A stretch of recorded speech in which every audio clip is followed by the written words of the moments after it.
Halo Happy Investor, kembali lagi dengan NH Korindo Sekuritas. Kali ini akan memaparkan salah satu emiten yang akan listing di Bursa Efek Indonesia, yaitu PT Anugrah Spare Parts Sejahtera Tbk dengan kode emitennya AEGS. Kita lihat dulu untuk profil dari perusahaan ini.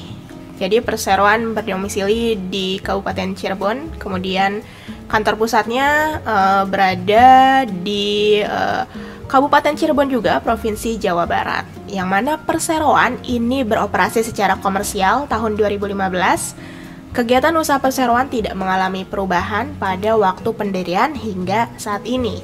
Nah, sebagaimana termaktub dalam Akta nomor 179 tanggal 28 April 2023, maksud dan tujuan perseroan berdasarkan anggaran dasar dan atau KBLI sebagaimana termaktub dalam Akta nomor 179 tanggal 28 April 2023 adalah sebagai berikut. Industri suku cadang dan aksesori kendaraan bermotor roda 4 atau lebih, perdagangan besar suku cadang dan aksesori mobil, perdagangan besar bahan konstruksi dari kayu. Nah, adapun kegiatan usaha perseroan yang telah benar-benar dijalankan saat ini adalah berusaha dalam bidang industri suku cadang dan aksesori kendaraan bermotor roda 4 atau lebih, dan bidang perdagangan besar suku cadang dan aksesori mobil.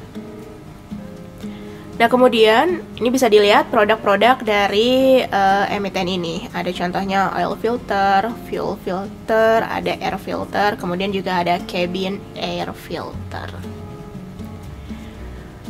Nah, kemudian untuk struktur IPO, jumlah saham yang dikeluarkan sebanyak 400 juta lembar, dengan persentase IPO-nya 39,76% dari modal ditempatkan dan disetor penuh setelah penawaran umum.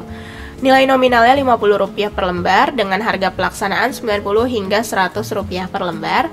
Nilai IPO yang didapat maksimal Rp40 miliar, dengan penjamin emisi kali ini yaitu PT Shinhan Sekuritas Indonesia. Kemudian, selain saham, emiten ini juga mengeluarkan waran sebanyak 100 juta lembar dengan persentase 16,50% dari modal ditempatkan dan disetor penuh setelah penawaran umum. Nilai nominal Rp50 per lembar, harga pelaksanaan Rp90 per lembar, harga pelaksanaan Rp90 per lembar, kemudian rasionya 4:1. Kemudian, untuk jadwal IPO, masa penawaran awal 22 hingga 24 Agustus, tanggal efektifnya 31 Agustus, masa penawaran umum 4 hingga 7 September, tanggal pencatatannya 7 September, tanggal distribusi saham 8 September, dan tanggal pencatatan di Bursa Efek Indonesia yaitu 11 September. Kemudian, dana hasil IPO ini akan digunakan oleh emiten secara rinci Rp10,31 miliar untuk pembelian tanah beserta bangunan pabrik, kantor, dan gudang, 3% untuk pembangunan gudang baru di atas tanah dengan nomor SHM 712, 713, dan 714. Kemudian, 9% akan digunakan sebagai belanja modal pabrik penunjang operasional perseroan, sementara sisanya akan digunakan sebagai modal kerja perseroan, modal operasional, dan atau digunakan untuk pembelian persediaan perseroan, diantara lain namun tidak terbatas pada bahan baku, barang setengah jadi, dan barang jadi. Kemudian untuk keunggulan kompetitifnya, yang pertama mengenai bahan baku yang dimiliki. Kemudian yang kedua, hak kekayaan intelektual. Ketiga, produk lokal dengan harga yang bersaing tanpa menurunkan standar. Kemudian perseroan dalam masa pertumbuhan sehingga dapat terus meningkatkan inovasi dan perkembangan guna memenuhi kebutuhan para pelanggan serta menguasai pasar online. Kemudian untuk faktor-faktor risiko utamanya yaitu risiko persaingan usaha. Risiko usahanya ada risiko perubahan peraturan pemerintah, risiko atas ketersediaan bahan baku, risiko fluktuasi nilai tukar rupiah, serta risiko operasional yang mengalami kerusakan.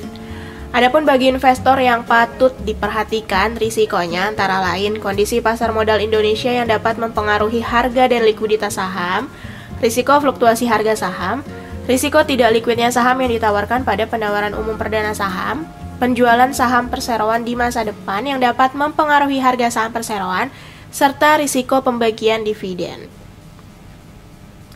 Kemudian untuk key financial highlights yang pertama dan neraca keuangan, kita lihat rasio-rasio utama per 28 Februari 2023, current rasionya berada di angka 4 kali, debt to asset ratio tercatat 0,59 kali, debt to equity ratio tercatat 1,44 kali, DSCR tercatat 0,20 kali, ICR tercatat 13,92 kali.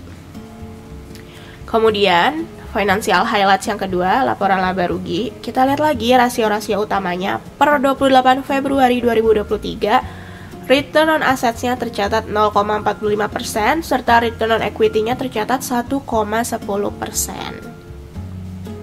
Oke, sekian mengenai paparan IPO kali ini. Terima kasih.